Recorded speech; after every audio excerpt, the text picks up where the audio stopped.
Welcome, everyone, to today's Explainer. We are jumping right into the incredible life of America's 16th president, Abraham Lincoln, and his monumental journey to forge freedom and preserve unity. We're going to explore exactly how a man born with literally nothing managed to completely reshape an entire nation. Okay, let's dive into this, because this question right here is what makes Lincoln's story just so incredibly fascinating. We are talking about a sheer, almost impossible rise. From profound, isolated poverty all the way to historical greatness. How does someone go from zero formal advantages to holding the highest office in the land during its absolute greatest crisis? To understand his journey, we'll follow 5 key stages today. First, the log cabin boy. Second, his rise from lawyer to politician.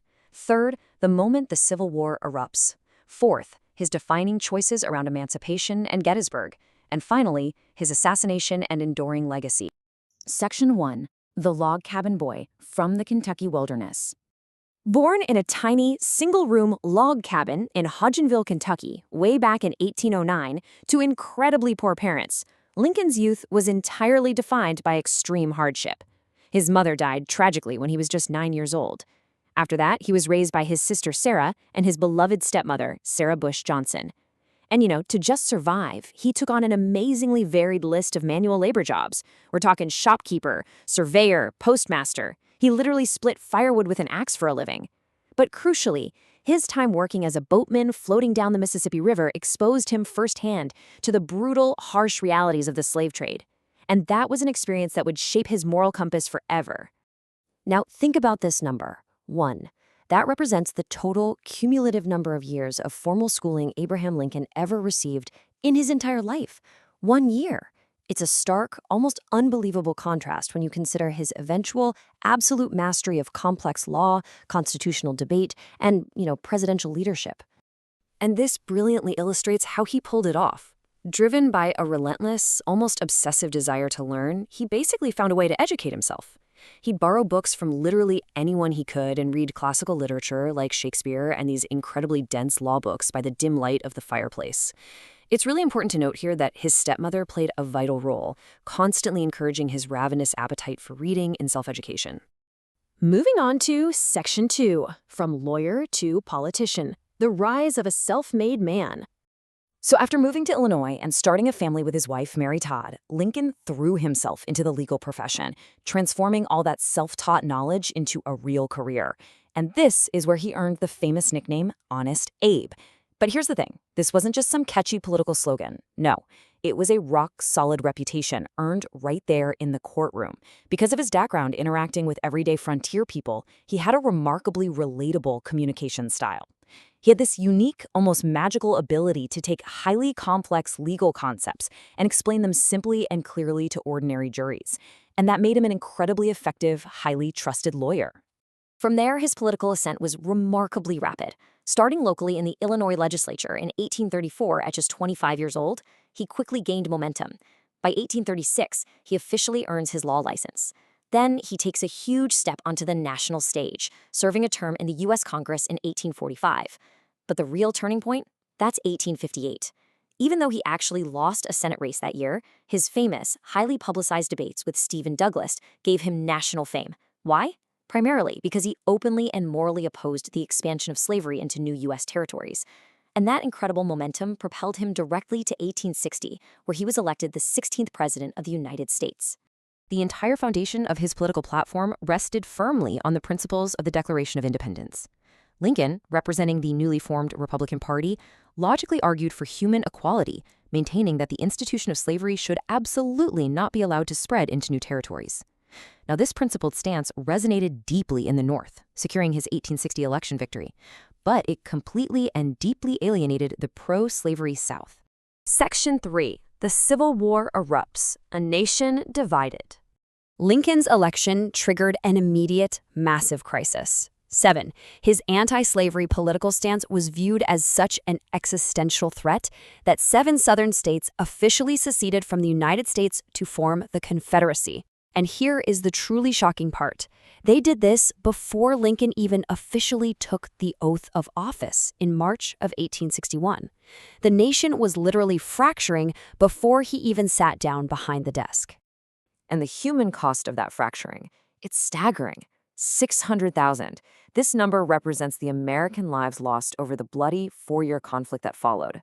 To put that into perspective, that is a sobering figure that heavily anchored the historical weight of his entire presidency.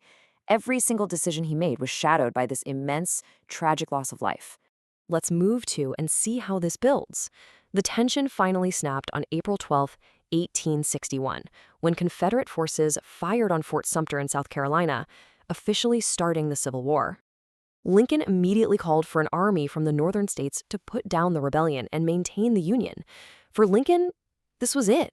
This was the ultimate test to see if a nation founded on the ideals of liberty and equality could actually survive a violent internal fracture. Section 4. Emancipation and Gettysburg, a new birth of freedom. Here we see the critical turning point where his practical military strategy and his deep moral objectives completely converged. Step 1, his initial goal, was purely to preserve the Union, regardless of slavery. But as the war dragged on, he moved to Step 2. He realized he could strategically weaken the Southern war machine, which relied entirely on slave labor, by freeing those slaves. This culminated in the Emancipation Proclamation on January 1, 1863. And Step 3 was the direct result of that. This allowed for the enlistment of 180,000 newly freed African-American soldiers into the Union Army, adding crucial troop strength that absolutely helped turn the tide of the war.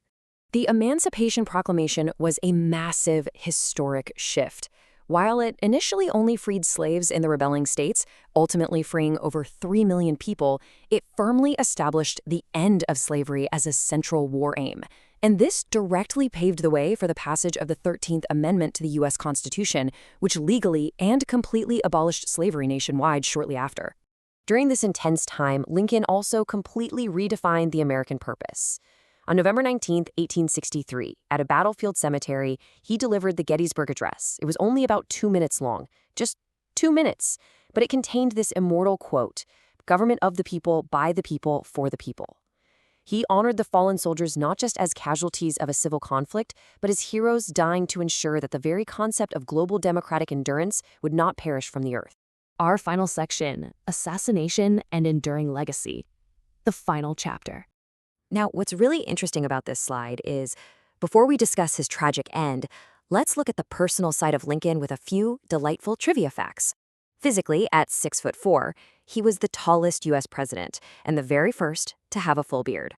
Regarding his habits, he was known as a totally gifted storyteller who loved telling jokes and famously stored important letters and documents right inside his tall stovepipe hat.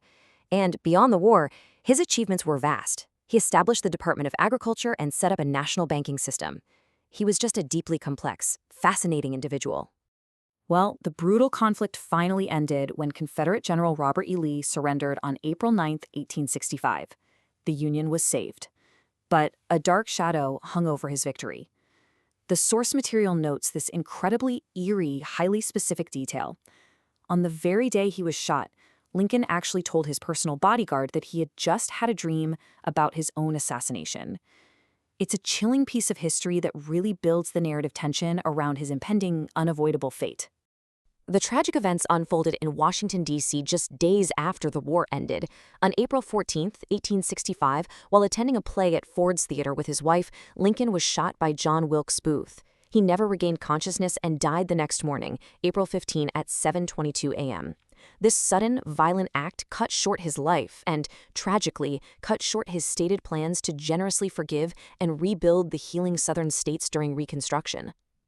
So, the crucial point is the sheer magnitude of his impact. It's profound. Consider the United States before Lincoln, a deeply divided nation constantly on the brink where the horrific institution of slavery was actively expanding. Now, consider the country after him. Despite unimaginable bloodshed, it was a preserved, unified nation that had passed the 13th Amendment to abolish slavery forever. His leadership literally forged a completely new version of the country. We leave you with this final provocative thought. Lincoln went from a completely uneducated boy in a dirt floor log cabin to the ultimate savior of the American Republic. His words and actions fundamentally redefined freedom. As you process all of this, ask yourself, how does Abraham Lincoln's ultimate legacy of liberty, human equality, and the endurance of democracy continue to shape the world we live in today? Thank you so much for exploring the extraordinary life of Abraham Lincoln with us. Keep questioning, keep learning, and we'll see you in the next explainer.